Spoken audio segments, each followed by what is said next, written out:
हो जब तुम्हारा पुनर्जन्म सोल लैंड के blue lightning tyrant dragon sect में हो और बचपन में तुम्हारे माता पिता को तांग सान का बाप तांग हाउ तुम्हारी आंखों के सामने मार दे और तुम बदला लेने के लिए स्पिरिट हॉल से जुड़ जाओ और सोने पर सुहागा देखो। उसी वक्त तुम्हारी डबल ड्रैगन सोल अवेकन हो जाए, तुम्हारा शुरुआती लेवल भी 20 हो और तुम्हें ड्रैगन गोड का नेक्स्ट वारिस चुन लिया जाए और तुम्हारी शादी तुमसे 10 साल बड़ी चियान रेंचुए से कर दी जाए। राजा जी अपनी शक्तियों का पूरा इस्तेमाल कर रहे हो।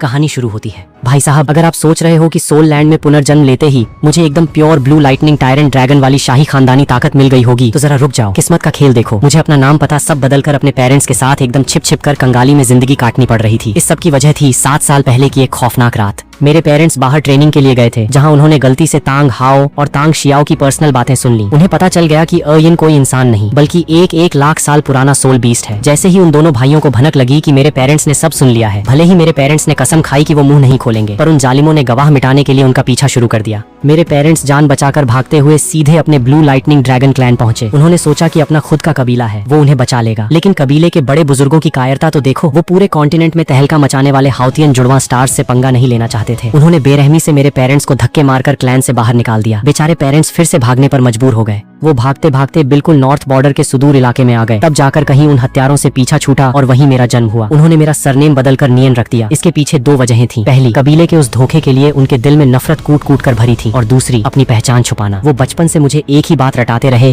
कि कभी अपना सोल स्पिरिट जागृत मत करना, ताकि हमारी पहचान दुनिया के सामने कभी ना आए। लेकिन होनी को कौन टाल सकता था। तांग हाओ का एक सोल बीस्ट से प्यार करने का किस्सा चारों तरफ फैल गया। सुप्रीम पॉन्टिफ कियान शुंजी ने अपनी पूरी फौज के साथ तांग हाओ और अयिन को घेर लिया। अयिन ने खुद को दांव पर लगा दिया और इस पूरी बर्बादी का गुस्सा उस पागल तांग हाओ ने मेरे बेकसूर पेरेंट्स पर निकाल दिया। इतने सालों से वो पागलों की तरह हमें ढूंढ रहा था और आज उसने आखिरकार मेरे पेरेंट्स को खोज निकाला। उसने उन्हें अधमरा होने तक पीटा और छोड़कर चला गया। मुझे उन्होंने बेसमेंट में छिपा दिया था, इसलिए मैं बच गया, वरना आज मैं भी तांग हाओ की कुल्हाड़ी का शिकार हो चुका होता। इस वक्त मैं अपने पेरेंट्स की कब्र के सामने घुटनों के बल बैठा था। आंखों में आंसू थे, लेकिन इरादे फौलाद जैसे। मैंने अपना सिर जमीन पर टिकाया और कहा, मम्मी पापा, जो वादा मैंने आपसे किया था आज आपका बेटा उसे तोड़ रहा है। माता पिता की हत्या का बदला सबसे बड़ा होता है। मैं कसम खाता हूँ इस खून का एक कतरा वसूल करूंगा। मैंने अपनी मुट्ठियां भींच ली और पूरी ताकत से चिल्लाया, तांग हाओ, इस दर्द का 100 गुना बदला चुकाना पड़ेगा। जैसे ही ये शब्द मेरे मुंह से निकले, ठीक उसी पल आसमान से एक दैवीय रोशनी नीचे आई। वो दैवीय अंश बिना कोई आवाज किए सीधे मेरे दिमाग में समा गया। मुझे उस वक्त कुछ महसूस नहीं हुआ और मैं आगे की प्लानिंग करने लगा। मैंने सोच लिया था कि मेरे पास कोई रेडीमेड सिस्टम जैसी फालतू चीज तो आने से रही। इस दुनिया में आए मुझे कई साल हो गए थे। अगर कोई सिस्टम मिलना होता तो अब तक मिल चुका होता। लेकिन भाई, सिस्टम नहीं है तो इसका मतलब ये बिल्कुल नहीं कि मैं तांग हाओ से बदला नहीं ले सकता।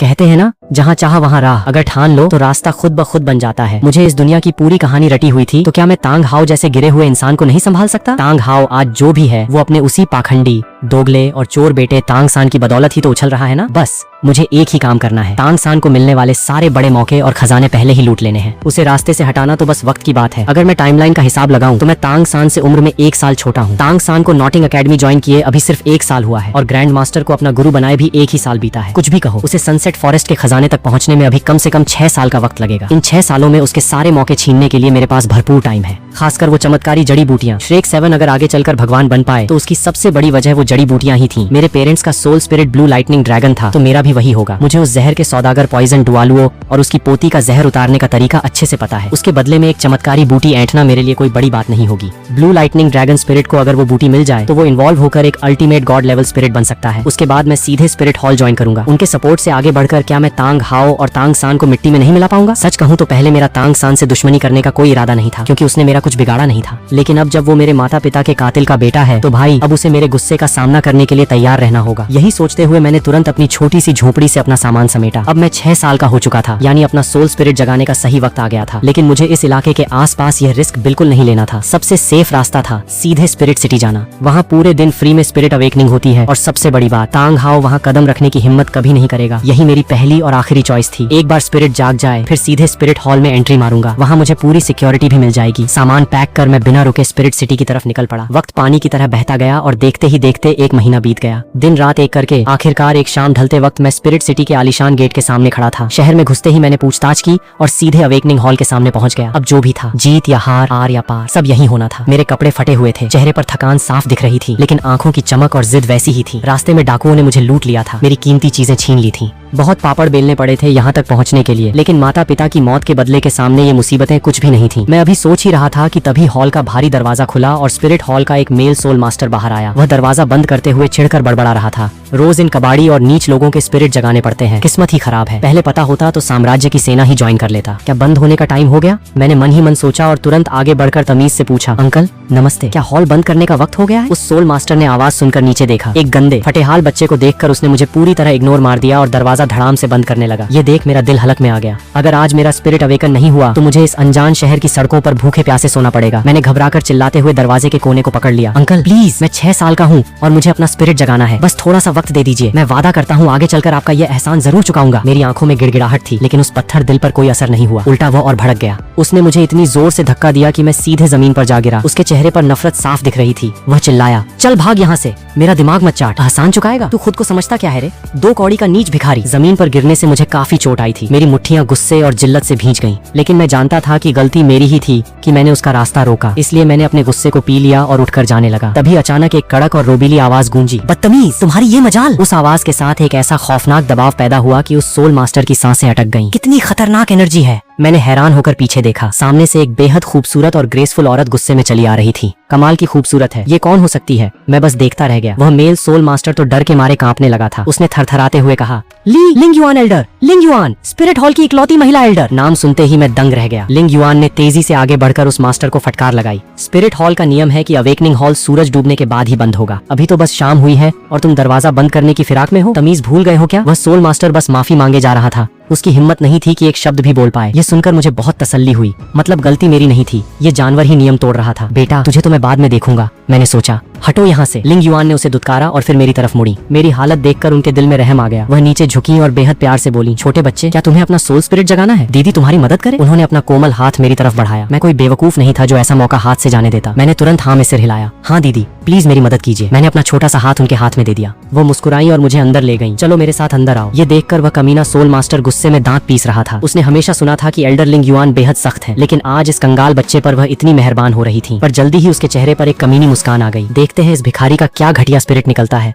मजा आएगा। लिंग युआन मुझे हॉल के ठीक बीचों बीच बने एक जादुई घेरे में ले गईं। उन्होंने उसे एक्टिवेट किया। वुआ, मेरा शरीर एक सुनहरी रोशनी से घिर गया। धीरे धीरे मुझे अपने अंदर एक अजीब सी गर्मी महसूस होने लगी। ऐसा लगा जैसे अंदर कोई बहुत विशाल और ताकतवर चीज है जो बाहर निकलने के लिए बेताब है, लेकिन इतनी ज्यादा पावरफुल होने की वजह से वह एक बार में बैरियर नहीं तोड़ पा रही थी। यह क्या हो रहा है? बाहर क्यों नहीं आ रहा? लिंग युआन के चेहरे पर चिंता की लकीरें आ गईं। उन्होंने अपनी जिंदगी में ऐसा नजारा कभी नहीं देखा था। उनके एक्सपीरियंस के हिसाब से बड़े से बड़ा टॉप लेवल स्पिरिट भी अब तक बाहर आ जाता। हाँ, कहीं ऐसा तो नहीं कि इसके पास कोई स्पिरिट ही ना हो? अब आएगा मजा। वह बाहर खड़ा मास्टर मन ही मन खुश हो रहा था। बाहर आओ। लिंग युआन ने चिल्लाते हुए अपना खुद का स्पिरिट ब्लेजिंग लिंग युआन एक्टिवेट कर दिया। पीला पीला, पर्पल पर्पल, काला काला काला काला काला। एक टाइटल डुआलुओ के सबसे बेस्ट सोल रिंग्स हवा में तैरने लगे। अपनी 92 लेवल की पूरी ताकत झोंकते हुए उन्होंने मेरे स्पिरिट को बाहर आने पर मजबूर कर दिया। रोआरर, एक ऐसी कान फाड़ देने वाली ड्रैगन की दहाड़ गूंजी कि पूरा हॉल हिल गया। एक चमकदार सुनहरी रोशनी से लिपटा हुआ होली ड्रैगन मेरे चारों तरफ चक्कर काटने लगा। उसकी ताकत इतनी भयंकर थी कि मानो आसमान भी झुक जाए। पूरा हॉल उस पवित्र और दिव्य रोशनी से जगमगा उठा। क्या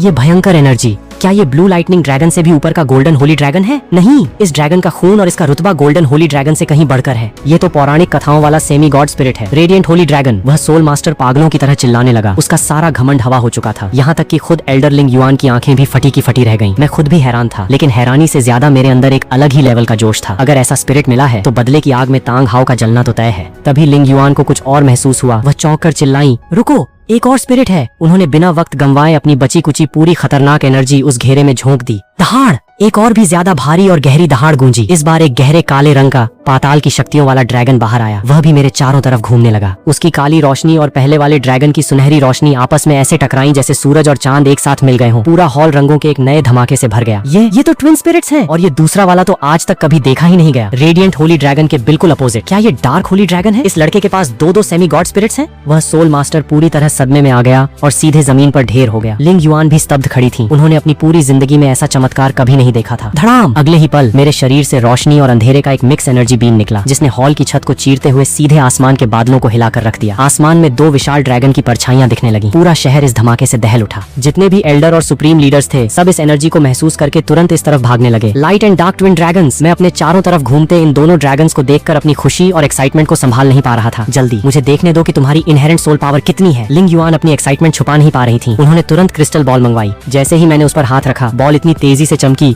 कि उसकी रोशनी बर्दाश्त से बाहर हो गई। ये लेवल 10 की फुल पावर से भी कहीं ज्यादा थी। लिंग युआन ने चौंक कर तुरंत मेरा हाथ अपने हाथ में ले लिया ताकि वो खुद मेरी सही पावर चेक कर सकें। कुछ सेकंड बाद वो चिल्ला उठी, लेवल 20 इनहेरेंट सोल पावर। ये कैसे मुमकिन है? ये कितनी बड़ी बात थी, आप सोच भी नहीं सकते। अब तक के इतिहास में सिर्फ हॉल की मिस्ट्रेस कियान रेनशुए ने गॉड गिफ्टेड स्पिरिट की बदौलत ये मुकाम हासिल किया था, और मेरे दोनों स्पिरिट सेमी गॉड लेवल के थे। फिर भी मैंने सीधे लेवल 20 की पावर हासिल कर ली थी। लिंग युआन ने अचानक घुटनों के बल बैठकर मुझे कसकर गले से लगा लिया। छोटे बच्चे, तुम सिर्फ ट्विन सेमी गॉड स्पिरिट्स के मालिक नहीं हो, तुम्हारी पावर भी सीधे लेवल 20 है। क्या तुम दीदी को अपना नाम और अपना क्लैन बताओगे? कहीं तुम Ben blue lightning tyrant dragon clan से तो नहीं हो? मुझे पता था कि अगर मैंने नहीं कहा तो वह मुझे सीधे स्पिरिट हॉल में रख लेंगी, और अगर हाँ कहा तब भी उन्हें भरोसा था कि वो मेरा क्लैन बदलवा देंगी। आखिर मुझ जैसे नायाब हीरे को कोई कैसे छोड़ सकता था? मुझे अच्छे से पता था कि असली पहचान बताना मौत को बुलावा देना है। अगर ब्लू लाइटनिंग क्लैन या तांग हाओ को भनक भी लग गई तो वो मुझे जिंदा नहीं छोड़ेंगे। इसलिए मैंने अपनी ऑस्कर लेवल एक्टिंग शुरू कर दी। मैंने रोने जैसी शक्ल बनाई और कहा, नहीं दीदी, ऐसा नहीं है, मैं उस क्लैन से नहीं हूँ, मेरा नाम ये हान है। मेरे मम्मी पापा बचपन में ही चले गए थे, मुझे मेरे दादाजी ने पाला था।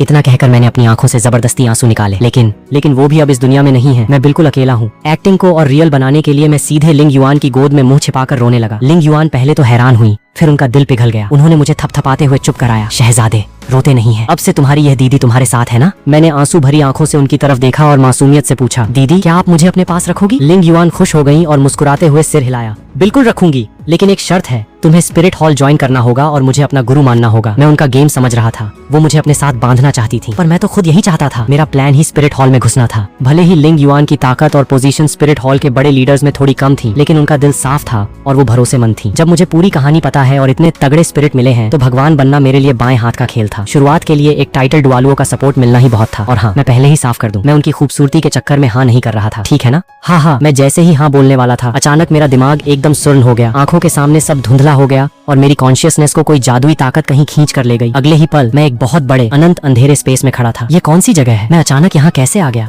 मुझे पूरी कहानी रटी हुई थी, फिर भी इस ट्विस्ट से मैं चकरा गया। तभी पीछे से एक भारी गूंजती हुई आवाज आई, घबराओ मत, ये तुम्हारा ही स्पिरिचुअल सी है। कौन है वहाँ? मैं झटके से पलटा और जो देखा उससे मेरे होश उड़ गए। सामने एक मीलों लंबा विशालकाय ड्रैगन खड़ा था, जिससे इतनी भयानक एनर्जी निकल रही थी कि सांस लेना मुश्किल था। उसकी सोने जैसी बड़ी बड़ी आंखें मुझे ही घूर रही थी। तुम कौन हो और मेरे दिमाग के अंदर क्या कर रहे हो? मैंने घबराते हुए पूछा। ओरिजिनल स्टोरी में ऐसा कोई कैरेक्टर तो नहीं था। उस विशाल ड्रैगन ने अपना मुंह खोला और धीरे से बोला, मैं गॉड रेल्म का कभी सबसे शक्तिशाली भगवान हुआ करता था, ड्रैगन गॉड। ये सुनकर मैं हक्का बक्का रह गया। Dragon God? वह तो सालों पहले 2 हिस्सों में बंट चुका था ना। शायद ड्रैगन गॉड मेरा कंफ्यूजन समझ गया। वह आगे बोला, लड़के, मुझे पता है तुम्हारे पेट में खलबली मची है, पर पहले मेरी बात शांति से सुनो। इसके बाद उसने मुझे पूरी कहानी समझाई। मैंने ध्यान से सुना और तब जाकर मुझे सारा माजरा समझ आया। असल में यह ड्रैगन गॉड का वह हिस्सा था जो उसकी बुद्धि से अलग हुआ था। इतने सालों से वह गॉड रेल्म में छिपकर अपने दूसरे हिस्सों गोल्डन ड्रैगन किंग और सिल्वर ड्रैगन किंग के साथ दोबारा जुड़ने का मौका ढूंढ रहा था, पर उसे कामयाबी नहीं मिली। सिल्वर ड्रैगन किंग तो वैसे भी इंसानी दुनिया में आकर अपनी यादें खोकर सो चुकी थी। इतने सालों तक भटकने की वजह से उसकी दैवीय शक्ति खत्म होने की कगार पर थी। तभी कुछ देर पहले मेरे अंदर की बदले की भयंकर आग ने उसे अट्रैक्ट किया और उसने मुझे अपने गॉडहुड का वारिस चुन लिया। मुझे जो ये दोनों लाइट और डार्क ड्रैगन स्पिरिट्स मिले थे और जो लेवल 20 की पावर मिली थी, वह सब इसी की मेहरबानी थी। उसका मकसद बहुत सिंपल था, मैं उसके ड्रैगन गॉड के पद को संभालूं और गॉड रेल्म के उन धोखेबाज भगवानों से उसका बदला लूं। तुमने मुझे अपना वारिस चुना? मैंने हैरान होकर पूछा। ड्रैगन गॉड ने अपना भारी सिर हिलाया। हाँ, मैं तुम्हें 9 परीक्षाएं दूंगा। हर परीक्षा पास करने पर तुम्हें मेरा गॉड गिफ्टेड रिवॉर्ड मिलेगा। जब तुम सारी परीक्षाएं पूरी कर लोगे और मेरे दुश्मनों का खात्मा कर दोगे तो मेरा यह पद तुम्हारा होगा। यही नहीं, मेरा वह दूसरा हिस्सा सिल्वर ड्रैगन किंग, वह तुम्हारी दासी या रखेल बनकर तुम्हारी सेवा करेगी। शुरू की बातें सुनकर तो मेरे लड्डू फूट रहे थे, लेकिन आखिरी बात सुनते ही मैं चौंक गया। सिल्वर ड्रैगन किंग तो तुम्हारा ही हिस्सा है ना? तुम उसे मेरी दासी बनाने को तैयार हो? मैं तुम पर कैसे भरोसा करूं? अगर वह मेरी दासी बन गई तो तुम दोनों हिस्से मिलकर दोबारा जिंदा कैसे होगे? जो ड्रैगन गॉड अब तक शांत था, वह अचानक गुस्से और नफरत से फुफकार उठा। जब मैंने तुम्हारे दिमाग में एंट्री ली तो मुझे किसी तरह इस दुनिया का फ्यूचर दिखाई दे गया। जब मैंने देखा कि उस सिल्वर ड्रैगन किंग ने आगे चलकर क्या गुल खिलाए हैं तो मुझे अपनी ही जात पर शर्म और गुस्सा आ गया। उसने पूरे सोल बीस्ट कबीले का नाम मिट्टी में मिला दिया। बदला लेने के बजाय वो दुश्मनों के बेटे के साथ इश्क लड़ाने लगी। वह इतनी बड़ी बेवकूफ निकलेगी, मैंने सोचा नहीं था। दासी तो दूर की बात है, अगर तुम उसे अपना पालतू जानवर भी बना लो तो मुझे कोई ऐतराज नहीं होगा। रही बात दोबारा जिंदा होने की, मेरी पत्नी और बच्चे सब मारे जा चुके हैं। इस दुनिया से मेरा मोह भंग हो चुका है। मेरी आखिरी ख्वाहिश बस उन देवताओं से बदला लेना है। क्या तुम तैयार हो? उसकी बात सुनकर मुझे लगा कि हाँ, बंदा सही कह रहा है। ओरिजिनल स्टोरी में ग्यू युएना का कैरेक्टर सच में थोड़ा अजीब था। बड़ी बड़ी बातें करती थी कि सोल बीस्ट का राज वापस लाएगी और अंत में जाकर दुश्मन के लड़के के प्यार में पागल हो गई, बिल्कुल दीवानी। वैसे एक सेकंड, ड्रैगन गॉड ने फ्यूचर देखा, इसका मतलब उसने मेरे दिमाग से इस दुनिया की स्टोरी देख ली। चलो अच्छा है, उसे सिर्फ इसी दुनिया के बारे में पता चला, बाकी चीजों का नहीं। मैंने एक बड़ा चांस लेने का फैसला किया और सिर हिलाकर कहा, ठीक है, मुझे मंजूर है, लेकिन मेरी 3 शर्तें हैं। पहली, तुम बाहर की दुनिया में मेरी किसी भी प्राइवेसी में ताक झांक नहीं करोगे। दूसरी, जब मुझे सच में जरूरत होगी तुम्हें मेरी जान बचानी होगी। तीसरी, सिल्वर ड्रैगन किंग को दासी बनाने वाला रिवॉर्ड मुझे थोड़ा जल्दी चाहिए। भले ही ग्यू युएना थोड़ी दीवानी थी, पर अगर वो मेरे प्यार में दीवानी होने को तैयार थी तो मुझे क्या दिक्कत थी? हाँ, ड्रैगन गॉड ने बिना नखरे किए तुरंत हाँ कर दी। पहली शर्त की चिंता मत करो, मैं बाहर की कोई चीज देख या सुन नहीं सकता। दूसरी बात, मेरे पास ज्यादा पावर नहीं बची है, मैं जिंदगी में सिर्फ 3 बार तुम्हारी जान बचा पाऊंगा। तीसरी शर्त, ठीक है, मैं इसे तुम्हारी शुरुआती परीक्षाओं के रिवॉर्ड में डाल दूंगा। मैं पूरी तरह संतुष्ट था। मैंने मुस्कुराते हुए पूछा, तो बताओ मेरी पहली परीक्षा क्या है? ड्रैगन गॉड कुछ देर शांत रहा और फिर उसने धीरे से अपना मुंह खोला। तुम्हारा पहला टास्क है किसी एक पावरफुल ग्रुप को ज्वाइन करना और किसी टाइटल डुआलुओ को अपना गुरु बनाना, ताकि तुम्हारी सिक्योरिटी पक्की हो सके। टाइम है सिर्फ 2.5 दिन। ये सुनते ही भाई साहब लॉटरी लग गई मेरी। मैं तो खुशी से उछल पड़ा। मैंने बिना वक्त गंवाए कहा, डन है बॉस, आप बस मुझे बाहर भेजो, मैं अभी इस टास्क की धज्जियां उड़ाता हूँ। ये तो साला बिल्कुल हलवा क्वेश्चन था। अब बस बाहर जाना था, लिंग युआन दीदी को हाँ बोलना था और टास्क खल्लास। ड्रैगन गॉड ने धीरे से सिर हिलाया और आखिरी बार एकदम सीरियस होकर वार्निंग दी, लड़के एक बात गांठ बांध ले, मेरे इस इनहेरिटेंस के बारे में किसी को कानो कान भनक नहीं होनी चाहिए। अगर गॉड रेल्म के देवताओं को पता चला तो मेरे साथ साथ तेरा भी पत्ता हमेशा के लिए कट जाएगा। जैसे ही उसके बोल खत्म हुए, उसकी विशाल सुनहरी आंखें चमकी, चारों तरफ चकाचौंध रोशनी फैल गई। मेरा आसपास का नजारा फिर से धुंधला हुआ और मैं वापस अपनी बॉडी में आ गया। छोटा हान, तुम दीदी को कोई जवाब क्यों नहीं दे रहे? क्या तुम्हें मेरे साथ नहीं रहना? बाहर आते ही मैंने देखा कि लिंग युआन दीदी का चेहरा उतरा हुआ था और वो काफी फिक्रमंद लग रही थी। अरे नहीं नहीं दीदी, ऐसा बिल्कुल नहीं है। मुझे समझ आ गया कि वह गलत समझ बैठी थी। मैं तुरंत हाँ बोलने ही वाला था कि तभी अचानक दरवाजे से एक कड़क और रोबीली आवाज गूंजी, लिंग युआन, यहाँ क्या तमाशा चल रहा है? हम दोनों चौंक गए और दरवाजे की तरफ देखा। वहाँ सोने के आर्मर में एक लंबा चौड़ा रौबदार बंदा तेजी से अंदर आ रहा था। उसके पीछे 10 और लोग थे और भाई साहब हर एक की एनर्जी इतनी कड़क थी कि हवा कांप जाए। ये कोई और नहीं बल्कि स्पिरिट हॉल के चीफ प्रिएस्ट कियान दाओलियू और उनकी पूरी पुजारियों और एल्डर्स की पलटन थी। जाहिर है लिंग युआन ने उन्हें देखते ही तुरंत झुककर अदब से सलाम ठोका। प्रणाम चीफ प्रिएस्ट, प्रणाम बाकी सभी एल्डर साहिबान। कियान दाओलियू ने सिर हिलाया और पूरे हॉल का मुआयना किया। पहले उनकी नजर मुझ पर टिकी, फिर वह लिंग युआन की तरफ मुड़े। लिंग युआन, अभी बाहर जो आसमान हिला देने वाला धमाका हुआ था, क्या वो इस बच्चे की वजह से था? मुझे एक एक डिटेल जाननी है। बाकी एल्डर्स के चेहरों पर भी बेचैनी साफ दिख रही थी। लिंग युआन ने एक नजर मुझ पर डाली और शुरू से लेकर अब तक जो भी कांड हुआ था सब सच सच उगल दिया। क्या? दो semi god spirits, radiant holy dragon और डार्क होली ड्रैगन, और बिना किसी गॉड गिफ्ट के सीधे लेवल 20 इनहेरेंट सोल पावर। पूरी बात सुनते ही कियान दाओलियू और उनके साथियों के तोते उड़ गए। भले ही उनका दिमाग ये मानने को तैयार नहीं था, पर हॉल में चारों तरफ बिखरे पड़े शीशे के टुकड़े और अभी अभी हुआ आसमान का धमाका गवाही दे रहे थे कि बात 100% सच है। और जब उन्होंने सुना कि लिंग युआन के ऑफर पर मैं इतनी देर से चुपचाप खड़ा था, तो हमेशा शांत रहने वाले कियान दाओलियू से भी रहा नहीं गया। वह तुरंत मुझे अपनी तरफ खींचने के लिए आगे बढ़े, पर सेफ साइड रहने के लिए उन्होंने पहले कंफर्म करना सही समझा। छोटे बच्चे, मैं स्पिरिट हॉल का चीफ प्रिएस्ट कियान दाओलियू हूँ। क्या तुम अपने दोनों स्पिरिट्स एक बार मुझे बाहर निकाल कर दिखा सकते हो? मैंने चुपचाप सिर हिलाया, अपने दोनों हाथ ऊपर उठाए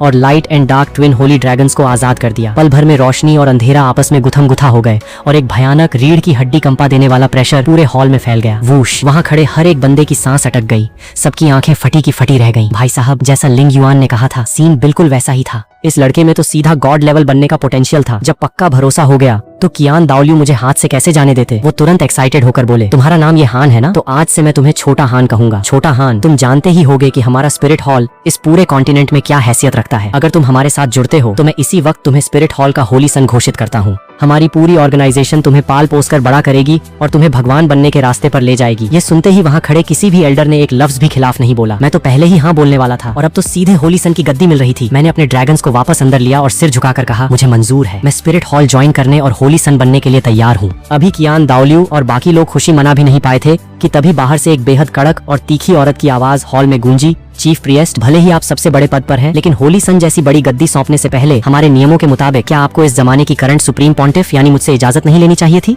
कियान दाओलियू का चेहरा थोड़ा अजीब हो गया। वह कुछ बोलने ही वाले थे कि तभी बीबी डोंग को फूटी आंख न सुहाने वाले गोल्डन क्रोकोडाइल डुआलुओं ने कड़वे सुर में कहा, नियम तो बिल्कुल ऐसा ही है जैसा तुम कह रही हो, लेकिन उसी नियम की किताब में एक और लाइन लिखी है, अगर कोई ऐसा जीनियस पैदा हो जाए जिसका टैलेंट करंट सुप्रीम पॉन्टिफ से भी ऊपर हो तो तुम्हारी इजाजत की कोई जरूरत नहीं है, उसे सीधे होली सन बनाया जा सकता है। अभी शहर में जो आसमान फटा था वो तुमने भी देखा ही होगा। वह धमाका इसी छोटे बच्चे का कारनामा था। ये सुनते ही बीबी डोंग के पीछे खड़े युएगुआन और गुइमेई के चेहरे देखने लायक थे। क्या सच में ये छोटा सा बच्चा उस प्रलय जैसी एनर्जी का जिम्मेदार था? बीबी डोंग के चेहरे पर कोई शिकन नहीं आई। उसने मेरी तरफ एक हिकारत भरी नजर डाली और नफरत से मुस्कुराते हुए बोली, वो तमाशा मैंने भी देखा था, ऐसा लगा जैसे किसी सेमी गॉड स्पिरिट की वजह से हुआ हो। टैलेंट अच्छा है, इसमें कोई शक नहीं, लेकिन अगर तुम्हें लगता है कि सिर्फ इतने से ही इसका टैलेंट मुझसे ऊपर हो गया तो तुम इस सुप्रीम पॉन्टिफ को बहुत कम आंक रहे हो। मेरा स्पिरिट भले ही सेमी गॉड न हो पर वो टॉप लेवल का है और मैं खुद ट्विन स्पिरिट्स और इनहेरेंट फुल सोल पावर की मालिक हूँ। क्या ये मुझसे जीत पाएगा? और वैसे भी सिर्फ टैलेंट से कुछ नहीं होता, कैरेक्टर भी कोई चीज होती है। होली सन के लिए मेरी नजर में पहले से ही एक नाम है, एलीट एकेडमी की हुलियना। नाना के पास टॉप क्लास बीस्ट स्पिरिट है, 9.5 लेवल की इनहेरेंट पावर थी और वह इस लड़के से सिर्फ 6 साल बड़ी है, पर अभी से 29 लेवल पर पहुंच चुकी है। उसका फ्यूचर ब्राइट है। उसके बगल में खड़े युएगुआन और गुइमेई ने तुरंत हाँ में हाँ मिलाई। सुप्रीम पॉन्टिफ इस पूरे कॉन्टिनेंट की इकलौती ट्विन स्पिरिट्स वाली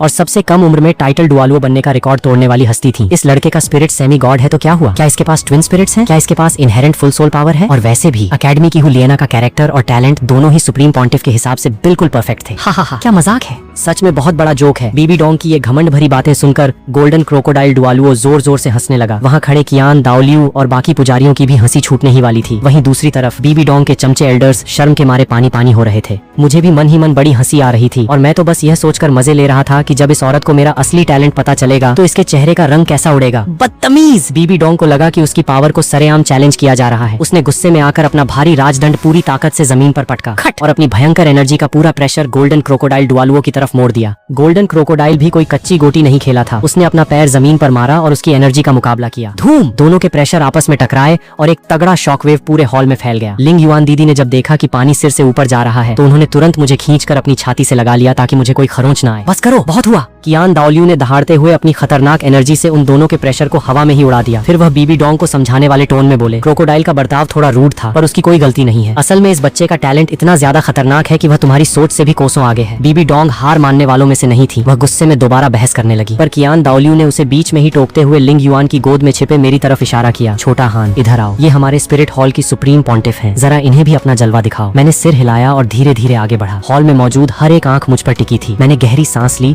और अपने दोनों हाथ खोले। एक तरफ रेडिएंट होली ड्रैगन और दूसरी तरफ डार्क होली ड्रैगन। दोनों स्पिरिट्स एक साथ बाहर आ गए और उनकी अलग अलग एनर्जी ने पूरे हॉल को अपनी चपेट में ले लिया।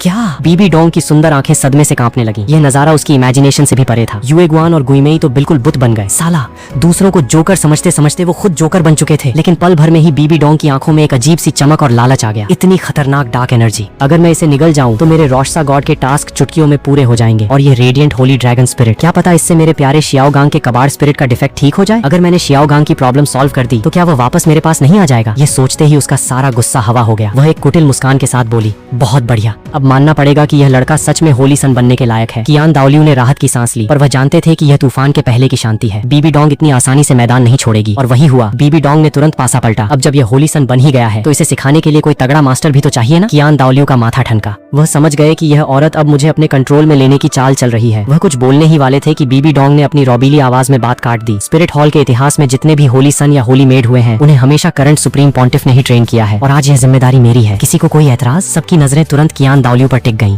उनका चेहरा उतर गया। वह बीबी डोंग की चाल को अच्छे से भांप रहे थे। अगर मैं उस डायन के हाथ लग गया तो मेरा बचना नामुमकिन था। उन्होंने तुरंत कहा, तुम सुप्रीम पॉन्टिफ हो, दिन भर सरकारी कामों में बिजी रहती हो, ऊपर से तुम्हारी पहले से एक स्टूडेंट है। यह भारी काम तुम मुझ पर छोड़ दो। बीबी डोंग ने मजे लेते हुए अपने होंठ सिकोड़े। क्यों? मैं भी ट्विन स्पिरिट्स वाली हूँ और यह भी। इस पूरे कॉन्टिनेंट में मुझसे बेहतर इसे कौन समझ सकता है? यह सुनते ही कियान दाओलियू और बाकी सबके मुंह पर ताला लग गया। बात तो साली 100% सही थी। ट्विन स्पिरिट्स के मामले में बीबी डोंग से बेहतर गुरु कोई हो ही नहीं सकता था। हाँ, बीबी डोंग को लगा कि वह बाजी जीत गई है। उसने मेरी तरफ देखा और एक शातिर हंसी के साथ बोली, छोटे बच्चे, आज से तुम मेरे आखिरी और सबसे खास चेले हुए। चलो आगे आओ और अपने गुरु के पैर छुओ। ये सुनते ही मेरी तो सिट्टी पिट्टी गुम हो गई। भाई साहब, मुझे इस सन की बुढ़िया का चेला बिल्कुल नहीं बनना था, लेकिन सिचुएशन ऐसी थी कि मैं मना भी नहीं कर सकता था। बीबी डोंग वो साइको है कि जो चीज उसे नहीं मिलती वह उसे तबाह कर देती है। अगर मैंने आज मना किया तो कल सुबह का सूरज देखना नसीब नहीं होता। उम्मीद सिर्फ कियान दाओलियू से थी कि वह सीना तान कर मुझे अपना चेला बना ले, पर इस वक्त वह जिस तरह भीगी बिल्ली बने खड़े थे उनसे कोई उम्मीद रखना बेकार था। अपने सगे बेटे की मौत पर तो उसने कुछ किया नहीं, मेरे लिए क्या खाक लड़ेगा। मैंने भारी मन से आगे बढ़कर तमीज से हाथ जोड़े। चेला ये हान गुरु माता को प्रणाम करता है। बीबी डोंग के चेहरे पर जीत का घमंड साफ दिख रहा था। उसने कियान दाओलियू की तरफ एक चिढ़ाने वाली नजर डाली। कियान दाओलियू और उनके पुजारियों की टोली अंदर ही अंदर खून के घूंट पी रही थी, पर उनके पास कोई चॉइस नहीं थी क्योंकि उनमें से कोई भी ट्विन स्पिरिट्स वाला नहीं था और उन्हें डर था कि वो मेरा टैलेंट खराब न कर दें। बहुत अच्छे मेरे बच्चे, चलो अब मेरे साथ चलो। बीबी डोंग ने अपनी नजरें हटाई और बड़े प्यार से अपना हाथ मेरी तरफ बढ़ाया।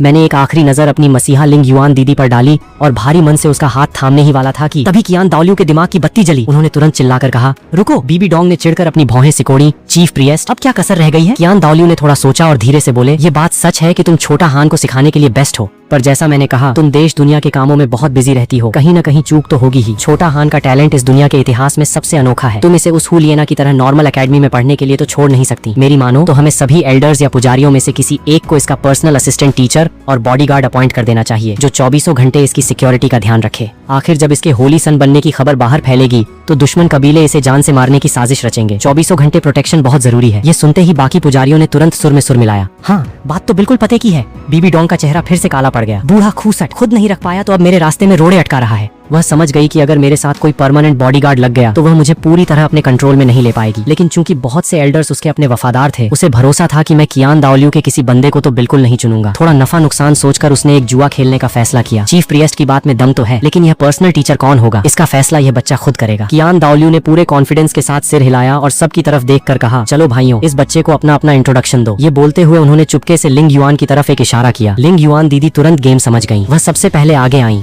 अपना स्पिरिट शो किया और मुस्कुराते हुए बोली, तो शुरुआत मैं करती हूँ। मैं स्पिरिट हॉल की 5th एल्डर हूँ। एक 92 लेवल की टाइटल डुआलुओ। स्पिरिट है ब्लेजिंग लिंग युआन और टाइटल है लिंग युआन, छोटा हान। अगर तुम अपनी इस दीदी को चुनते हो तो मैं तुम्हें बहुत अच्छे से सिखाऊंगी और बहुत सारा प्यार भी दूंगी। ये देखते ही मैं समझ गया कि ये सब कियान दाओलियू की प्लानिंग थी। जैसे ही उनका इंट्रोडक्शन खत्म हुआ, मैं तुरंत भाग कर गया और उनका हाथ पकड़ लिया। तो फिर मैं लिंग युआन दीदी को ही अपना पर्सनल टीचर चुनता हूँ। चेला ये हान मास्टर लिंग युआन को प्रणाम करता है। कियान दाओलियू का तीर बिल्कुल निशाने पर बैठा था। उनके होठों पर एक विजयी मुस्कान तैर गई। दूसरी तरफ बीबी डोंग का चेहरा गुस्से से नीला पड़ गया। वह समझ गई कि वह बूढ़े के बिछाए जाल में बुरी तरह फंस चुकी है। हा हा हा, बहुत बढ़िया। तो आज से लिंग युआन ही छोटा हान की पर्सनल टीचर और बॉडीगार्ड होंगी। कियान दाओलियू जोर से हंसे और फिर अचानक सीरियस होकर बोले, वैसे मुझे एक और बड़ा अनाउंसमेंट करना है। आज से छोटा हान हमारे स्पिरिट हॉल का दामाद बनेगा और वह मेरी पोती कियान रेनशुए का मंगेतर होगा। सन्नाटा। पूरे हॉल में ऐसा सन्नाटा छा गया कि मानो सबकी बोलती बंद हो गई हो। हर कोई इस अचानक हुए धमाके से शॉक्ड था, यहाँ तक कि मैं खुद भी एकदम सुन्न हो गया था। साला कियान दाओलियू मुझे अपने साथ बांधने के लिए अपनी सगी पोती का ही सौदा कर बैठा। क्या? बीबी डोंग तो अपनी जगह से उछल पड़ी। उसने लगभग चिल्लाते हुए पूछा, चीफ प्रिएस्ट, आपको होश तो है कि आप क्या बकवास कर रहे हैं? कियान दाओलियू के चेहरे पर कोई शिकन नहीं थी।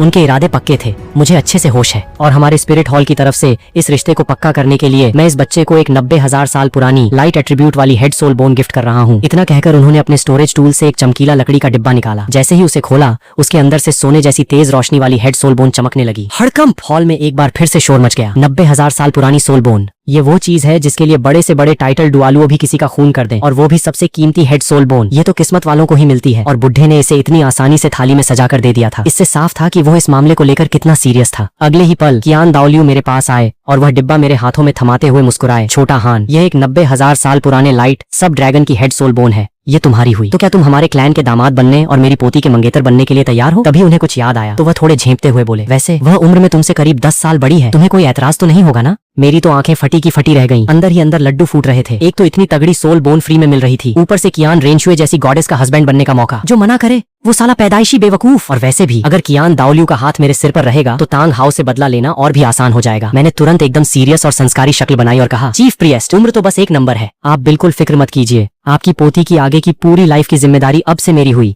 हा हा हा, बहुत शानदार। तो बात पक्की रही, आगे जब भी मौका मिलेगा मैं तुम्हें अपनी पोती से जरूर मिलवाऊंगा। कियान दाओलियू ने राहत की सांस ली और बीबी डोंग की तरफ एक चिढ़ाने वाली लुक दी। बीबी डोंग गुस्से में लाल पीली हो रही थी, पर उसके पास रोकने का कोई लीगल पॉइंट नहीं था। उसने नफरत से कियान दाओलियू को देखा और ठंडे लहजे में बोली, जब चीफ प्रिएस्ट ने ही फैसला कर लिया है तो मैं कुछ नहीं कहूंगी। एल्डर लिंग युआन, इसकी ठीक से देखभाल करना। कल सुबह मैं खुद टाइम निकाल कर इसे इसके पहले सोल रिंग के लिए शिकार पर ले जाऊंगी। वहां से लौटने के बाद इसकी होली सन की बड़ी सेरेमनी धूमधाम से की जाएगी। इतना कहकर बीबी डोंग गुस्से में पैर पटकती हुई वहां से चली गई। पीछे छोड़ गई बस एक ठंडी और खतरनाक परछाई। अवेकनिंग हॉल से बाहर निकलते ही उसने गुइमेई की तरफ देखा और कड़क आवाज में ऑर्डर दिया, घोस्ट एल्डर, तुम्हें 3 दिन का टाइम देती हूँ। इस लड़के की कुंडली निकालो, मुझे इसकी पूरी हिस्ट्री चाहिए कि यह कहाँ से आया है। फिर उसने युएगुआन की तरफ रुख किया, क्रिसेंथेमम एल्डर, तुमने मुझे एक बार बताया था कि तुम्हें शिकार के दौरान एक रहस्यमयी प्यूरिफाइंग सोल बोन मिली थी, उसे तुरंत मेरे महल में पहुंचाओ। जब दोनों चले गए तो बीबी डोंग ने एक बार पीछे मुड़कर अवेकनिंग हॉल को देखा और नफरत से बुदबुदाई, कियान दाओलियू, खेल अभी शुरू हुआ है, धीरे धीरे खेलेंगे। इस दुनिया में ऐसी कोई चीज नहीं है जिसे बीबी डोंग चाहे और हासिल न कर सके, और जो चीज मुझे नहीं मिल सकती उसे मैं अपने हाथों से मिटा देती हूँ। हा हा हा हा। आखिरी लाइनों तक आते आते उसका खूबसूरत चेहरा इतना भयानक और साइको जैसा हो गया कि किसी की भी रूह कांप जाए। हॉल से बाहर आने के बाद लिंग युआन दीदी थोड़ी परेशान दिख रही थी। उन्हें समझ नहीं आ रहा था कि मुझे कहाँ ठहराया जाए, क्योंकि अब वह मेरी परमानेंट टीचर और पर्सनल बॉडीगार्ड दोनों थीं। थोड़ा सोचने के बाद उन्होंने फैसला किया कि वह मुझे अपने खुद के घर ले जाएंगी। ये देखकर मैंने मासूमियत से ऊपर मुंह किया और पूछा, लिंग युआन दीदी, आप मुझे कहाँ ले जा रही हो? ये सुनकर दीदी ने एक प्यारी सी स्माइल दी, तुम्हें अपने घर ले जा रही हूँ, अब से तुम मेरे साथ ही रहोगे। आज रात आराम करो, कल सुबह सुप्रीम पॉन्टिफ तुम्हें सोल रिंग दिलाने के लिए ले जाएंगी। ये सुनकर तो मैं हक्का बक्का रह गया। भाई साहब, स्पीड तो देखो इनकी, सीधे एक ही घर में शिफ्टिंग। मैं अभी ख्यालों में खोया ही था कि दीदी ने मुझे टोकते हुए कहा, छोटा हान, आज से मैं तुम्हारी ऑफिशियल टीचर और बॉडीगार्ड हूँ। तुम्हारी सिक्योरिटी और पढ़ाई की जिम्मेदारी मेरी है, तो अब से तुम्हें मुझे मास्टर कहना होगा। दीदी बोलना बंद करो। मैंने अपनी बड़ी बड़ी पानी जैसी आंखें खोली और जबरदस्ती का मुंह बनाकर बोला, पर मुझे तो आपको दीदी बुलाना ही अच्छा लगता है, अब मैं क्या करूं? लिंग युआन पहले तो हैरान हुई, फिर खिलखिलाकर हंस पड़ी। उन्होंने प्यार से मेरी नाक खींची और बोली, सच में तुम्हारे सामने किसी की नहीं चल सकती। ठीक है, अकेले में दीदी बुला लेना, पर बाकी सबके सामने मास्टर ही बोलना होगा। समझे? मैंने तुरंत शरीफों की तरह सिर हिलाया और मक्खन लगाते हुए बोला, जी मैं अपनी लिंग युआन दीदी की हर बात मानूंगा। मेरी दीदी दुनिया में सबसे बेस्ट है। दीदी मेरी इस बात पर बिल्कुल पिघल गई। उन्होंने मुझे गोद में उठा लिया। चलो पहले तुम्हारे लिए कुछ अच्छे से कपड़े खरीदते हैं, फिर घर चलकर आराम करेंगे। मैंने चुपचाप उनकी गोद में सिर रख दिया, पर मेरा दिमाग आज के सारे कांडों का बैकअप ले रहा था।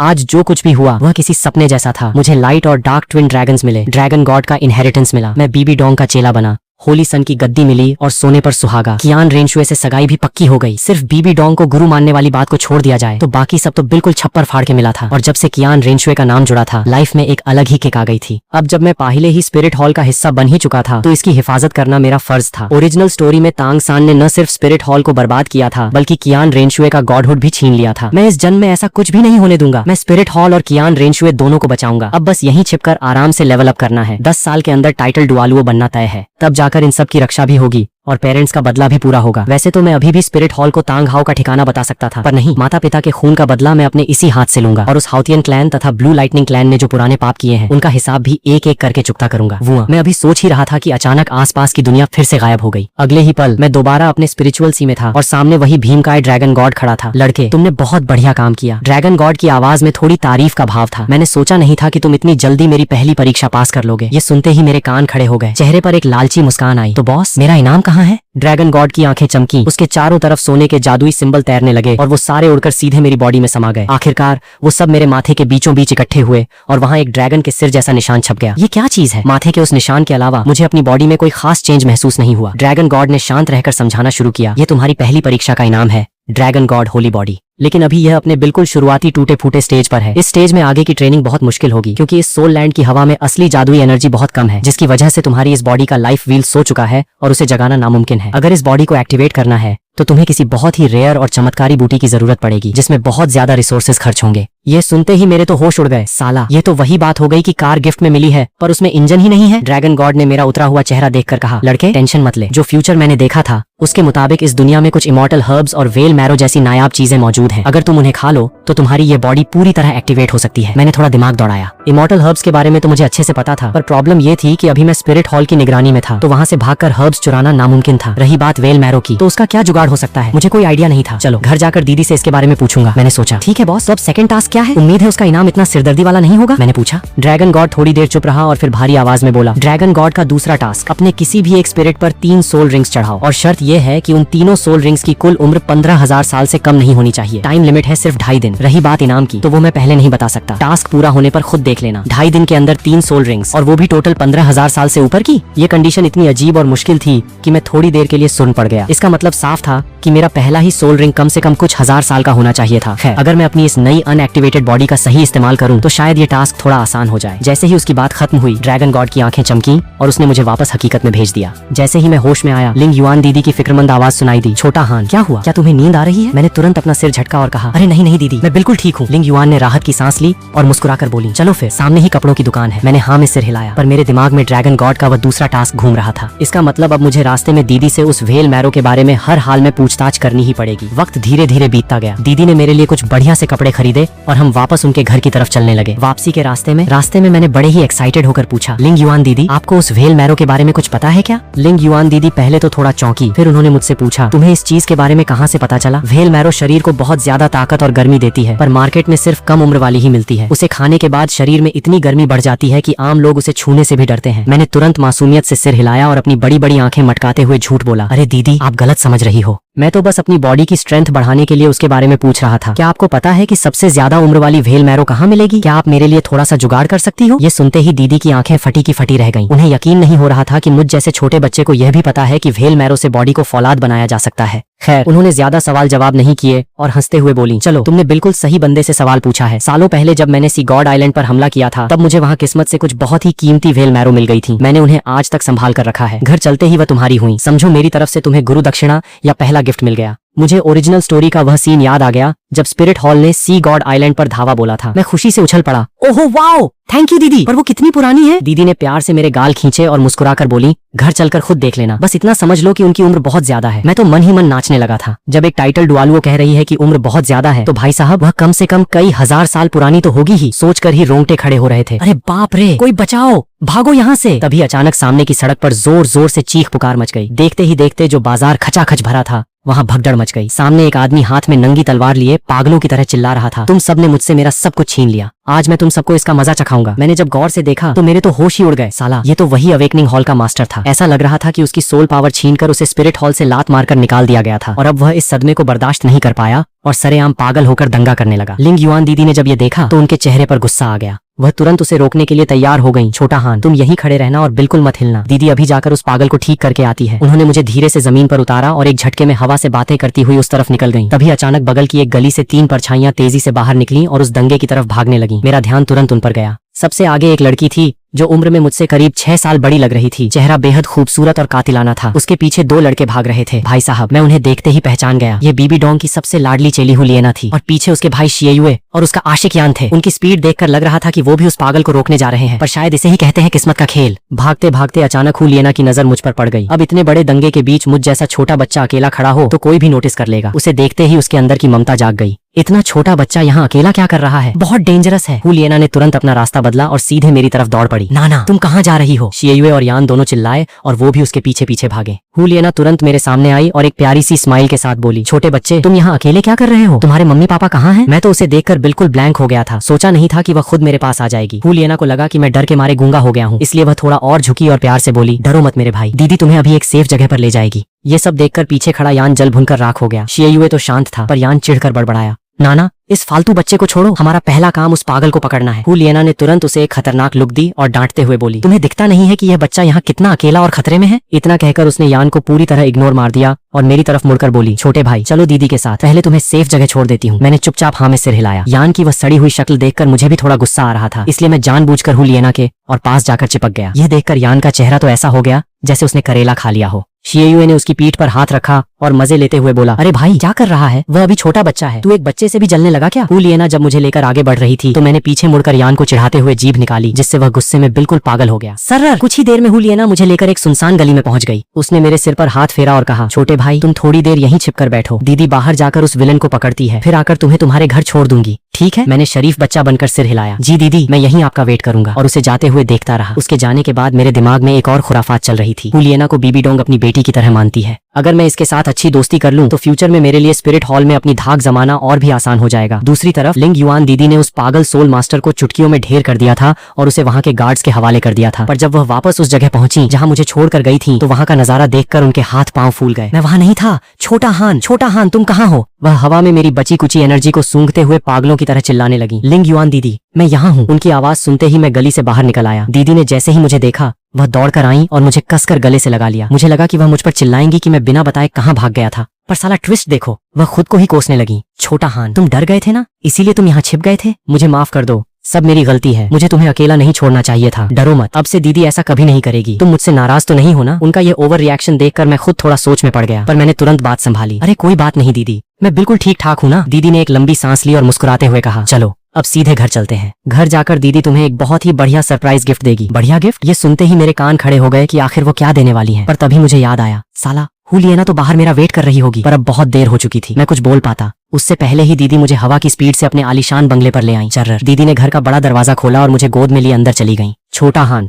आज से इसे अपना ही घर समझो, शर्माने की बिल्कुल जरूरत नहीं है। वाह कितना बड़ा बंगला है। मैं तो चारों तरफ देखकर हैरान हो रहा था। हुलियना वाला किस्सा तो मैं पल भर में भूल चुका था। चलो वो सामने बाथरूम है, पहले जाकर अच्छे से नहाकर साफ हो जाओ, तब तक मैं तुम्हारे लिए एक बढ़िया सा कमरा रेडी करती हूँ। दीदी ने मुझे जमीन पर उतारते हुए कहा, और हाँ जिसकी तुम डिमांड कर रहे थे वह वेल मैरो भी मैं निकाल कर रखती हूँ, नहाकर आते ही तुम्हें मिल जाएगी। ये सुनते ही मेरे दिमाग की बत्ती जली। मैंने तुरंत दीदी का पल्लू पकड़ा और एक बहुत ही मासूम रोतड़ू सा चेहरा बनाकर बोला, लिंग युआन दीदी मैं अकेले नहीं नहा सकता, मुझे डर लगता है। दीदी ने जब नीचे देखा और मेरा वह पिघला देने वाला चेहरा देखा तो उनका सख्त टाइटल डुआलुओ वाला दिल पानी पानी हो गया। उन्होंने मेरे बाल संवारे और बोली, हाय रब्बा चलो सिर्फ इस एक बार दीदी तुम्हें नहला देती है, पर जब तुम बड़े हो जाओगे तो खुद ही नहाना पड़ेगा, समझे? इतना कहकर वह मेरा छोटा सा हाथ पकड़कर बाथरूम की तरफ ले गई। अगली सुबह जब मेरी आंख खुली तो भाई साहब मुझे अपनी बॉडी में एक अलग ही लेवल की पावर महसूस हो रही थी। ऐसा लग रहा था कि ताकत पहले से कई गुना बढ़ चुकी है। क्या यह कल रात खाई हुई वेल मैरो का असर है या फिर मेरी वो dragon God Holi body activate हो गई है? मैं अभी सोच ही रहा था कि दिमाग में अचानक ड्रैगन गॉड की भारी आवाज गूंजी, लड़के कल रात तूने ऐसा क्या खा लिया था? तेरी वह होली बॉडी पूरी तरह से एक्टिवेट हो चुकी है, लेकिन याद रख अभी यह सिर्फ स्टार्टिंग स्टेज पर है, इसलिए यह तेरी बॉडी को कोई बहुत ज्यादा एक्स्ट्रा पावर नहीं देगी। मैंने ड्रैगन गॉड को कल रात वाले वेल मैरो का पूरा किस्सा सुनाया। फिर मैंने थोड़ी भौहें सिकोड़कर पूछा, अगर यह सिर्फ स्टार्टिंग स्टेज है तो अभी मैं मैक्सिमम कितने साल की सोल रिंग झेल सकता हूँ? ड्रैगन गॉड ने धीरे से समझाया, अभी तुम्हारी कैपेसिटी सिर्फ कुछ 100 साल ही बढ़ी है, यानी तुम्हारी पहली सोल रिंग मैक्सिमम 1000 साल तक की ही हो सकती है। ये सुनते ही मेरा दिल बैठ गया। मैं कुछ बोलने ही वाले था कि उसने मुझे ढाढ़स बंधाया, ज्यादा उतावल मत बन, भले ही अभी तेरी फिजिकल स्ट्रेंथ कम है, पर इस होली बॉडी की बदौलत तूने इस दुनिया के कई कड़े नियम तोड़ दिए हैं। पहला, अब तेरी सोल पावर बढ़ने के लिए सोल रिंग की मोहताज नहीं है, यानी बिना रिंग के भी तू आराम से लेवल अप कर सकता है और अपनी पावर यूज कर सकता है। दूसरा, अब तू किसी भी सोल रिंग या सोल बोन को सिर्फ 1 सेकंड के अंदर सोख सकता है। बस हाँ, सोल रिंग सोखते वक्त जो दिमागी झटका लगता है वह तो झेलना ही पड़ेगा। एक बार जब तू इस शुरुआती स्टेज को पार कर लेगा तो तेरी बॉडी लोहे जैसी फौलाद बन जाएगी। पूरी बात सुनने के बाद मेरे दिल को थोड़ी तसल्ली मिली, पर प्रॉब्लम यह थी कि ड्रैगन गॉड का वह दूसरा टास्क सिर पर मंडरा रहा था। 2.5 दिन में 3 रिंग्स और टोटल 15,000 साल। अगर पहली रिंग सिर्फ 1000 साल की होगी तो बाकी का टारगेट कैसे पूरा होगा? आज ही बीबी डोंग मुझे शिकार पर ले जाने वाली थी, तो अब किसी नए खजाने को ढूंढने का टाइम तो था नहीं। तभी अचानक मेरा ध्यान गया, साला कियान दाओलियू ने कल मुझे एक 90,000 साल पुरानी हेड सोल बोन दी थी ना, अगर मैं उसे अभी सोख लूं तो मेरी बॉडी की स्ट्रेंथ आसमान छूने लगेगी और मेरी सोल रिंग झेलने की कैपेसिटी भी बढ़ जाएगी। मैंने तुरंत पूरे कमरे को स्कैन किया, अलमारी से वह चमकीला लकड़ी का डिब्बा निकाला और बिना सोचे समझे अपनी सोल पावर एक्टिवेट करके उसे सोखना शुरू कर दिया। हुआ, कमरे में अचानक एक तेज सुनहरी रोशनी का ब्लास्ट हुआ और इतनी भयंकर एनर्जी निकली कि पूरी दीवारें थरथराने लगीं। किचन में नाश्ता बना रही लिंग युआन दीदी ने जब यह झटका महसूस किया तो वह दौड़ती हुई आई और दरवाजा खोलकर अंदर घुस गईं। मुझे सोल बोन सोखते देख उनके होश उड़ गए। वैसे तो सोल बोन सोखने के लिए किसी सोल पावर की लिमिट नहीं होती, पर यह प्रोसेस बहुत ही डेंजरस होता है। जरा सी चूक हुई नहीं कि बंदा हमेशा के लिए अपाहिज हो सकता है। और सबसे बड़ी बात, अगर चीफ प्रिएस्ट और सुप्रीम पॉन्टिफ को पता चला कि उनकी लापरवाही की वजह से मैंने यह कदम उठाया तो उनकी नौकरी पर बनाती। नॉर्मल तौर पर एक सोल बोन सोखने में कम से कम कुछ दिन या हफ्तों का वक्त लगता है और बीबी डोंग तो किसी भी वक्त यहाँ पहुंच सकती थी। पर भाई साहब, ड्रैगन गॉड की दी हुई एबिलिटी का जादू देखो। दीदी अभी सोच ही रही थी कि क्या करें और मैंने पलक झपकते ही पूरी 90,000 साल की सोल बोन को अपने अंदर समा लिया। धमाका ऐसा हुआ कि मेरी सोल पावर सीधे 6 लेवल जंप करके लेवल 26 पर पहुंच गई, यानी बिना किसी सोल रिंग के मैं सीधे 26 लेवल का सोल मास्टर बन चुका था। मेरी बॉडी की स्ट्रेंथ सीधे डबल हो गई थी और अब मेरी पहली सोल रिंग झेलने की कैपेसिटी 1000 साल से बढ़कर सीधे 2000 साल हो चुकी थी। यही नहीं, मुझे दिमाग को हिला देने वाली एक स्पेशल गॉड लेवल स्किल भी मिल गई थी।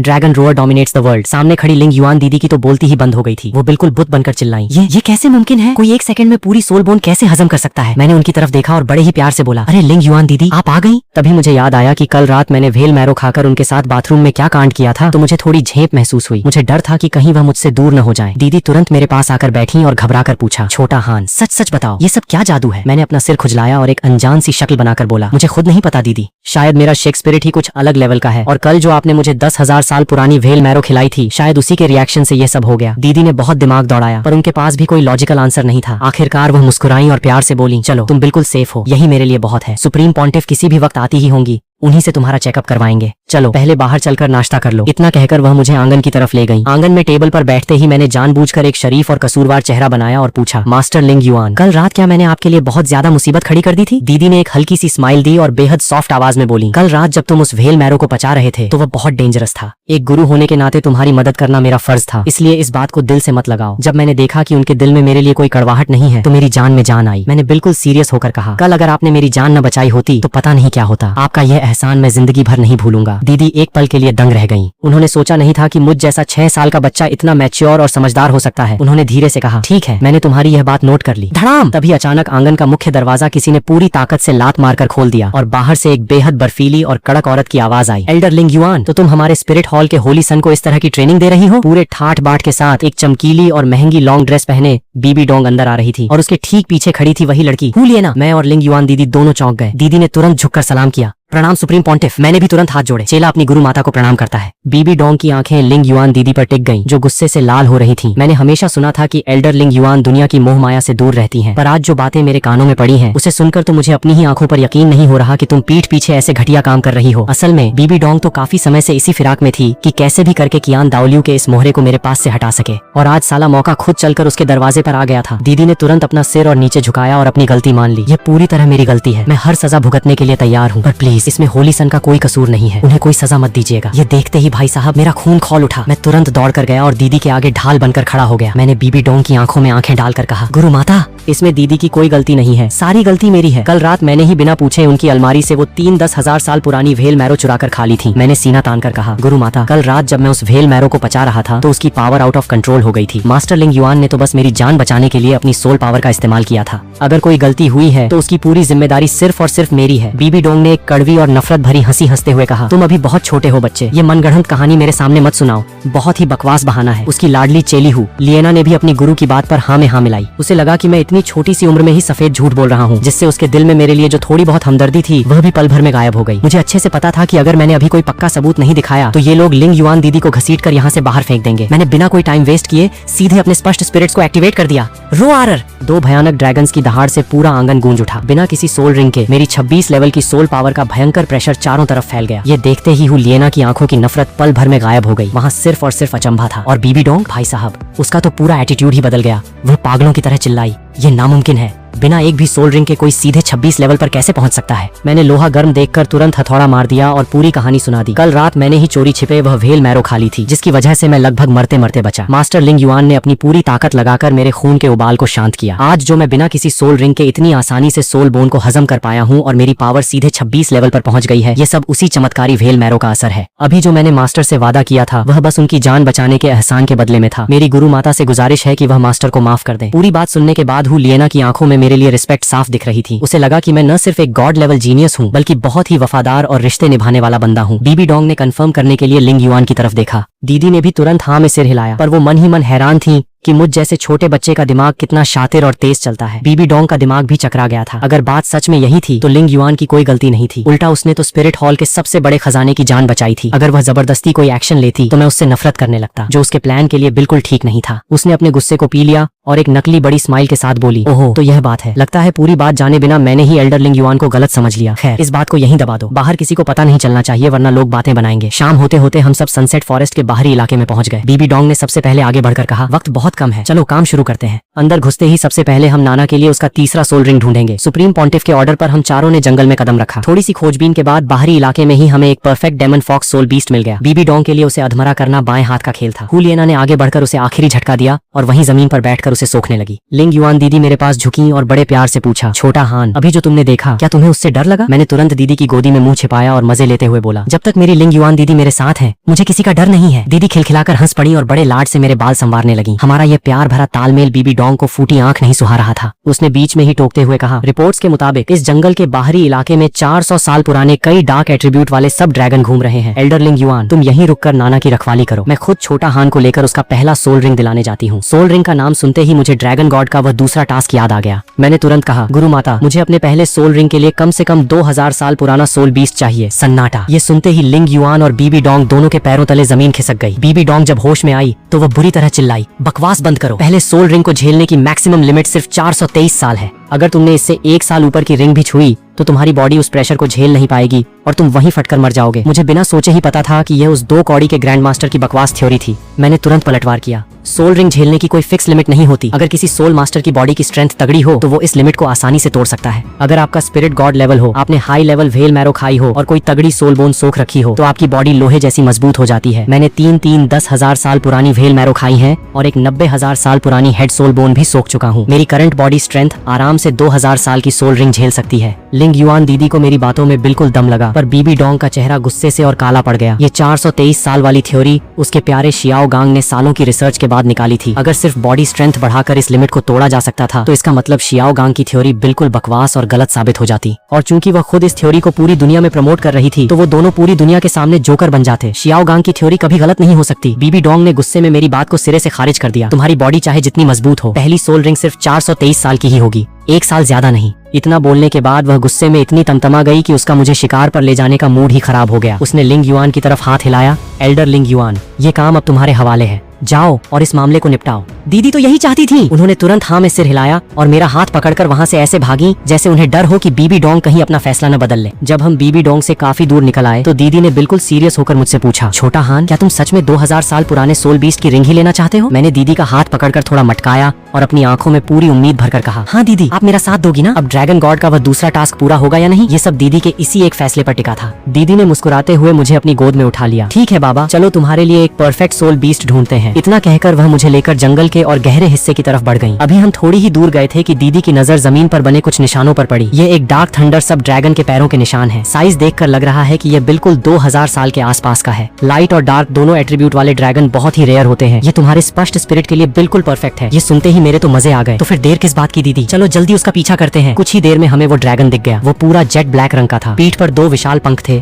और उसकी पूरी बॉडी से काले रंग की बिजलियां सांप की तरह लपलपा रही थीं। देखने में वह बेहद खतरनाक और रौबदार लग रहा था। पर ट्विस्ट यह था कि वह बेचारा पहले से ही बुरी तरह घायल था और एक बड़े पेड़ के नीचे पड़ा अपनी आखिरी सांसें गिन रहा था। दीदी ने जब यह देखा तो बोली, लगता है अभी अभी इसकी किसी दूसरे सोल मास्टर या सोल बीस्ट से भयंकर लड़ाई हुई है। हमारे तो भाग्य खुल गए, बिना मेहनत के ही शिकार मिल गया। चलो जल्दी से इसे खत्म करो और इसकी रिंग सोख लो। रुको, हाथ मत लगाना। तभी अचानक पीछे से एक बहुत ही रोबीली और कड़क आवाज आई। हम दोनों ने घूम कर देखा तो वहाँ हरे रंग के कपड़े पहने एक बूढ़ा आदमी बड़े ही एटीट्यूड में चला आ रहा था। उसके पीछे एक लड़का और एक लड़की भी थे। जब मेरी नजर उस लड़के पर पड़ी तो मेरी मुट्ठियां गुस्से से भींच गईं और आंखों में खून उतर आया। ये कोई और नहीं बल्कि यू तियानहेंग था। यह वही कबीला था, blue lightning tyrant dragon clan, जिन्होंने मेरे पेरेंट्स को लात मारकर बाहर निकाला था, जिसके बाद वो नॉर्थ बॉर्डर भागने पर मजबूर हुए और तांग हाओ के हाथों मारे गए। अगर उस दिन उस कबीले ने मेरे पेरेंट्स की मदद की होती तो आज यह दिन देखना नहीं पड़ता। अब जब उस कबीले का वारिस मेरे सामने था तो उसे अपने क्लैन के पापों की सजा भुगतनी ही पड़ेगी। लग रहा था कि इस ड्रैगन को इन्हीं लोगों ने अधमरा किया था। वैसे तो रूल के हिसाब से यह शिकार उनका था, पर चूंकि यह रिंग यू तियानहेंग को चाहिए थी तो मैं इसे उसे कटाई नहीं ले जाने दूंगा। दीदी ने पलक झपकते ही मुझे अपने पीछे छिपाया और उस बूढ़े की तरफ देखते हुए कड़े लहजे में पूछा, आप कौन है और हमारे शिकार के बीच में आने का क्या मतलब है? दीदी समझ गई थी कि सामने वाला बंदा कोई मामूली खिलाड़ी नहीं है, इसलिए वह भी फाइटिंग मोड में आ गई थी। बूढ़ा रुका, उसने अपने दोनों हाथ सीने पर बांधे और बड़े ही घमंड से बोला, मेरा नाम दुकुबो है। शायद तुमने यह नाम न सुना हो, पर मेरा टाइटल पॉइजन डुआलुओ पूरी दुनिया जानती है। इस बीस्ट को मैंने ही घायल किया है। अगर अपनी जान प्यारी है तो दफा हो जाओ यहाँ से। उसके पीछे खड़े यू तियानहेंग और दुकुबो की पोती दुकुयान के चेहरों पर भी वही घमंड और हिकारत साफ दिख रही थी। दीदी पहले तो थोड़ा चौंकी, फिर शांत आवाज में बोली, तो आप पॉइजन डुआलुओ सीनियर हैं, रिश्ते में आप मुझसे बड़े हैं, तो कायदे से मुझे ये शिकार छोड़ देना चाहिए। पर यह सोल रिंग मेरे इस छोटे बच्चे के लिए बहुत जरूरी है। क्या सीनियर थोड़ा सा एडजस्ट कर सकते हैं? दीदी की यह बात सुनते ही दुकुबो का दिमाग चकरा गया। उसे यकीन नहीं हो रहा था कि उसका नाम सुनने के बाद भी यह औरत इतनी शांत कैसे है, और वह भी यह रिंग इस छोटे से पिंटू को देने की बात कर रही है। इससे पहले कि बुढ़ा कुछ बोल पाता, उसकी पोती दुकुयान जोर जोर से हंसने लगी। हा, क्या मजाक है? ये छोटा सा चूहा 2000 साल की सोल रिंग सोखेगा? तुम कहाँ की अनपढ़ गंवार हो भाई? साफ साफ बोलो ना कि यह रिंग तुम्हें खुद चाहिए। दादाजी, इस औरत की बातों में मत आना, यह बस आपको बेवकूफ बना रही है। इसे जरा सबक सिखाओ। बगल में खड़ा यू तियानहेंग भी ऐसे हंस रहा था जैसे उसने दुनिया का सबसे बड़ा जोक सुन लिया हो। दुकुबो को भी लगा कि उसका मजाक उड़ाया जा रहा है। उसकी आंखें गुस्से से लाल हो गईं। बदतमीज औरत, तेरी यह मजाल कि तू मुझसे चालाकी करे। उसने जोर से अपना पैर जमीन पर पटका और अपना स्पिरिट एक्टिवेट कर दिया। उसकी बॉडी के चारों तरफ 9 चमकीले सोल रिंग्स तैरने लगे। 91 लेवल के टाइटल डुआलुओ का भयंकर प्रेशर पूरे जंगल में फैल गया। यू तियानहेंग और दुकुयान के चेहरों की मुस्कान और गहरी हो गई। उन्हें लगा कि अब हमारा काम तमाम है। पर भाई साहब, दीदी ने जैसे ही देखा कि सामने वाला सिर्फ 91 लेवल का है, उन्होंने एक राहत की सांस ली और उनके होंठों पर एक मजे लेने वाली स्माइल आ गई। चेरर, दीदी ने भी अपना स्पिरिट ब्लेजिंग लिंग युआन आजाद कर दिया। एक के बाद एक पूरे 9 सोल रिंग्स बाहर आ गए। उनकी रिंग्स की कॉन्फ़िगरेशन भी बिल्कुल दुकुबो जैसी थी, पर उनकी सोल पावर उससे एक लेवल ज्यादा यानी 92 लेवल थी। यू तियानहेंग और दुकुयान का हंसता हुआ चेहरा पल भर में ही जम गया। साला, ये भी एक टाइटल डुआलुओ थी। दुकुबो का भी चेहरा उतर गया। उसे तुरंत याद आया कि स्पष्ट स्पिरिट हॉल में एक ऐसी महिला एल्डर है जिसके पास यह स्पिरिट है, यानी सामने स्पिरिट हॉल की वीआईपी हस्ती खड़ी थी। दीदी ने अपनी उंगलियों से एक छोटी सी आग की चिंगारी निकाली और मजे लेते हुए बोली, तो सीनियर, क्या सच में हाथ साफ करना है? दीदी उससे एक लेवल ऊपर थी और सबसे बड़ी बात, दीदी को सिर्फ मुझे बचाना था, जबकि दुकुबो के सिर पर 2 बच्चों की जिम्मेदारी थी। फाइट होती तो दुकुबो का हारना तय था। बुढ़ा समझदार था, उसने बिना वक्त गंवाए पीछे हटने का फैसला किया। यान तियानहेंगे, चलो यहाँ से। पर दुकुयान तो साली पूरी जिद्दी थी। वो चिल्लाई, दादाजी, हम क्यों भागें? ये सिर्फ एक 92 लेवल की डुआलुओ ही तो है ना। मैं और तियानहेंग मिलकर आपकी मदद करेंगे। हम इसे आराम से ढेर कर सकते हैं। कुछ भी हो जाए, ये ड्रैगन सिर्फ तियानहेंग का ही होगा। दुकुबो बेचारा परेशान होकर उसे दीदी का बैकग्राउंड बताने ही वाला था। यान, तुम जानती भी हो कि यह कौन है। पर इससे पहले कि वह अपनी बात पूरी करता, मैं तुरंत आगे आ गया और खांसते हुए बोला, अरे ओ, अगर तुम्हें शिकार चोरी होने का इतना ही दुख है तो चलो एक फेयर फाइट कर लेते हैं। अगर मैं जीता तो ये ड्रैगन मेरा, और अगर मैं हारा। ये सुनते ही दुकुबो और लिंग युआन दीदी दोनों के होश उड़ गए। दीदी ने घबराकर मेरा हाथ खींचा। छोटा हान, तुम क्या बकवास कर रहे हो? तुरंत अपने शब्द वापस लो। मैंने दीदी की तरफ देखा और एक ऐसा लुक दिया कि अरे चिल्ल करो दीदी, आपका भाई सब संभाल लेगा। यू तियानहेंग के तो जैसे भाग्य खुल गए। वह हंसते हुए बोला, हाँ, ये बात तुमने खुद कही है, अब पीछे मत हटना। दुकुयान को भी मजा आने लगा था। तियानहेंग, तुम्हें हाथ गंदे करने की कोई जरूरत नहीं है। इस छोटे चूहे को तो मैं अकेले ही मजा चखा दूंगी। मैंने मुस्कुराते हुए अपना सिर हिलाया और कहा, अरे आपस में लड़ो मत भाई, एक काम करो, तुम दोनों एक साथ आ जाओ। सन्नाटा। पूरे मैदान में एक बार फिर से सन्नाटा छा गया। अगले ही पल यू तियानहेंग और दुकुयान गुस्से से पागल हो गए। बदतमीज लड़के, तेरा घमंड तो आसमान छू रहा है। अभी जब तुझे जमीन पर घसीटेंगे तो अपनी इस दीदी के पीछे छिपकर रोना मत। दोनों ने दांत पीसते हुए अपने अपने स्पिरिट्स एक्टिवेट कर दिए। दुकू यान का spirit green scale snake king level 29 two ring control system soul master. Yu Tianheng के spirit blue lightning tyrant dragon level 30 two ring attack system soul master. एक तरफ सांप और दूसरी तरफ ड्रैगन। दोनों के पास दो दो पीले रंग की 100 साल वाली रिंग्स तैर रही थी। पर मैं आराम से अपने दोनों हाथ पीछे बांध कर खड़ा था, जैसे मेरे सामने कोई कीड़े मकोड़े खड़े हों। दीदी मुझे रोकना चाहती थी, पर मेरा कॉन्फिडेंस देखकर वह चुप रही। दुकू वो भी देखना चाहता था कि मुझ जैसे 6 साल के बच्चे में ऐसा क्या जादू है जो मैं 2000 साल की रिंग की डिमांड कर रहा हूँ। दुकू यान ने मजे लेते हुए कहा, क्यों रे, डर के मारे पैंट गीली हो गई क्या? अपना स्पिरिट क्यों नहीं निकाल रहा? और मैं तो भूल ही गई, तुम्हारी उम्र देखकर लग रहा है कि तुमने अभी अभी स्पिरिट जगाया है। तुम्हारे पास तो एक भी रिंग नहीं होगी, स्पिरिट निकाल कर भी क्या खाक उखाड़ लोगे? हा। उनकी यह बकवास सुनकर मैंने अपनी छोटी सी उंगली से उन्हें इशारा किया और हंसते हुए बोला, तुम जैसे 2 कौड़ी के कीड़ों को ढेर करने के लिए मुझे स्पिरिट निकालने की कोई जरूरत नहीं है। चलो शुरू करो बदतमीज। दोनों चिल्लाए और बिजली की स्पीड से मेरी तरफ झपटे, एक लेफ्ट से और एक राइट से। दोनों के घूंसे सीधे मेरे मुंह की तरफ आ रहे थे। दीदी का दिल हलक में आ गया। वह मुझे बचाने के लिए आगे बढ़ने ही वाली थी कि ठीक उसी पल मैंने अपनी आंखें बंद की और धीरे से बोला, head soul bone skill dragon roar dominates the world. जैसे ही मेरे बोल खत्म हुए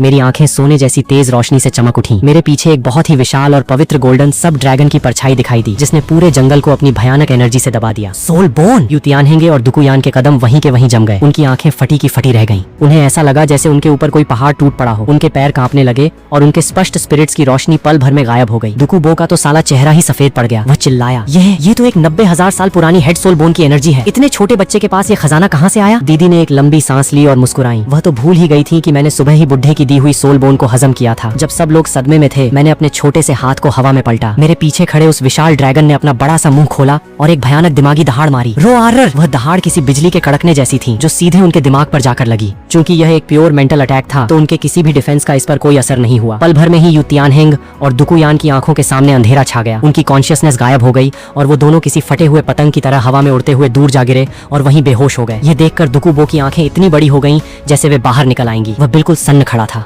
तभी दीदी ने तुरंत दौड़कर मुझे अपनी गोदी में उठा लिया और चहकते हुए बोली, वाह, मेरा छोटा हान तो सच में बहुत ज्यादा कमाल का है। सिर्फ एक ही झटके में 2-2 रिंग वाले सोल मास्टर्स को नॉकआउट कर दिया। मैंने जमीन पर पड़े उस बेहोश यू तियानहिंग की तरफ देखा और एक बहुत ही मासूम सी शक्ल बनाकर बोला, अरे दीदी, ये तो बस तुक्का था। मुझे क्या पता था कि ये दोनों इतने ज्यादा फुसकी निकलेंगे। मेरे एक वार का वजन भी नहीं संभाल पाए। इस सीरीज की स्टोरी अभी यहीं तक पब्लिश हुई है। जैसे जैसे एपिसोड आएंगे तो मैं इसका नेक्स्ट पार्ट लेकर आऊंगा।